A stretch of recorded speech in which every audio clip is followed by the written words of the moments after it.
I never thought my sister's wedding would be remembered for my toast, or for the silence that followed it. I'm Daniel, an 40 IT consultant married to Megan for 8 years. My sister Claire was the sunshine of our family, and her wedding was supposed to be perfect. I was the best man, proud brother, half nervous, half sentimental. Megan looked stunning that day. She always does. But lately she'd developed a habit of making me the punchline at every social gathering. Little jabs at my dad jokes, my hairline, my supposed cluelessness about romance. I used to laugh along. That day I shouldn't have. The reception hall glowed with fairy lights and champagne buzz. Claire floated around in her gown like a dream, and I felt grateful. Finally, a happy occasion after a hard year for our family. Then the DJ handed Megan the mic. "It's speech time," she announced, grinning. "But before Danny gets sentimental, let me give you a preview. He'll probably cry halfway through, forget his lines, and talk about his fantasy football team." Laughter rippled through the crowd. I forced a smile. It wasn't new, Megan teasing me in public, but the sting always landed deeper when it was family. She went on. "You know, Claire asked me what advice I'd give her about marriage. I said, pick someone who knows how to fix Wi-Fi. It's the only reason I keep Danny around." More laughter. Phones came out. Someone yelled, "Roast him, Megan!" And she did. 5 minutes of friendly fire that didn't feel friendly. I watched my parents' polite smiles, my sister's uneasy glance, and felt that subtle, humiliating burn in my chest. The one you hide behind a grin. The more she spoke, the smaller I felt. When she finally handed me the microphone, she whispered, "Top that, babe." It wasn't playful. It was a challenge. I stood there, heart thudding. The room still chuckled. Glasses clinked. I stared at the mic, then at Megan, who looked pleased with herself. And something inside me shifted. A quiet, razor-sharp calm I hadn't felt before. "Thank you, Megan," I said. "You always know how to warm up a crowd." A few people laughed again. I continued, voice steady. "You know, marriage is funny. Everyone tells you it's about finding someone who makes you laugh. But no one tells you it's also about finding someone who won't laugh at you when you're trying your best." The laughter thinned. Megan's smile froze just a little. I turned toward my sister and her husband. "Claire, when we were kids, you used to hide behind me every time you got scared. I told you I'd always protect you. Standing here today, seeing how happy you are, I realize protecting someone isn't about standing in front of them. It's about standing with them, even when they're vulnerable." I paused. The room quieted. I could hear the faint hum of the AC, the sound of a glass being set down. "I hope you both keep standing with each other," I said. "Even when the world laughs. Even when you make mistakes. Even when one of you forgets what partnership really means." Megan's eyes flickered. She knew. Everyone did. I raised my glass. To respect. To kindness. And to the kind of laughter that builds, not breaks. We toasted. Some clapped softly. Others looked at Megan, then back at me. The silence that followed wasn't awkward. It was heavy, reflective.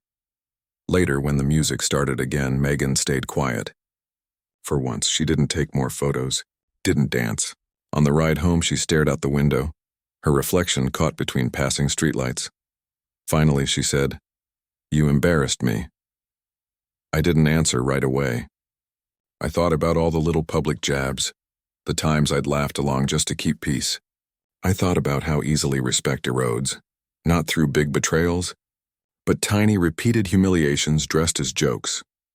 When we pulled into the driveway, I turned off the engine and said, "No, I stopped pretending it was funny." She didn't reply. She just opened the door and walked inside. That night, I slept on the couch, not because she told me to, but because I needed distance from the version of myself that kept letting it happen.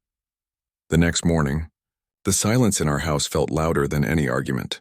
Megan moved around the kitchen without looking at me. The clatter of plates, the hiss of the coffee maker. Every sound sounded deliberate, sharp. I wanted to say something, but I didn't. For once, I let the quiet do the talking. She finally broke it. "You could have pulled me aside. You didn't have to humiliate me in front of everyone." I took a breath. "You mean the way you've been doing to me for years?" Her face stiffened. "That's different." I was joking. "Then why didn't it feel like one?"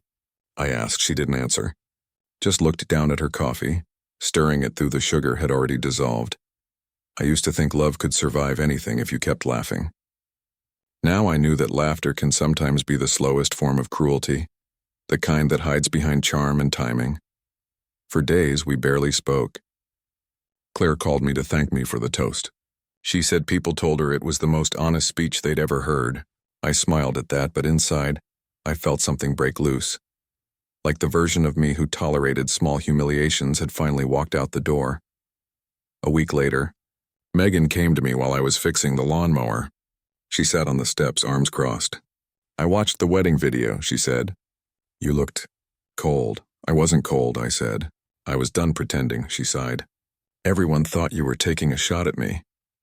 "I was," I said simply, but not out of anger, out of honesty. She looked away, eyes glistening. "I didn't realize I'd made you feel that small." "I don't think you meant to," I said. "But intent doesn't erase impact." It was strange, and I wasn't angry anymore. Just tired. The kind of tired that comes when you've spent years laughing through discomfort. That night, she asked if we could talk properly. We sat on the porch. The autumn air carried that clean, sharp scent that makes you remember who you were before things got complicated. Megan spoke first. I think I liked being the funny one because it made me feel powerful. Like I could control the room. I nodded. At my expense. She didn't deny it. Yeah, we talked for hours, and really talked maybe for the first time in years. She said she never noticed how her teasing landed because everyone else laughed. I admitted I'd never stopped her because silence was easier than confrontation. It wasn't a cinematic reconciliation. No tears, no grand music. Just two people realizing how far they drifted between punchlines. Over the next few weeks, something shifted. She stopped using humor as armor. I stopped letting resentment do the talking.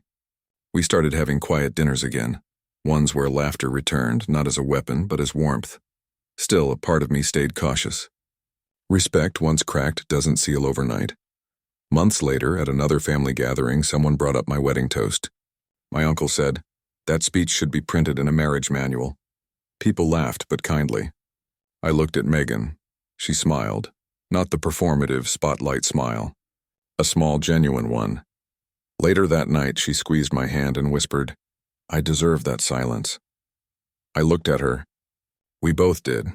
When we got home, she took off her heels, leaned against the doorframe and said, "You know, I never realized how cruel jokes can sound until I heard my own voice on that video."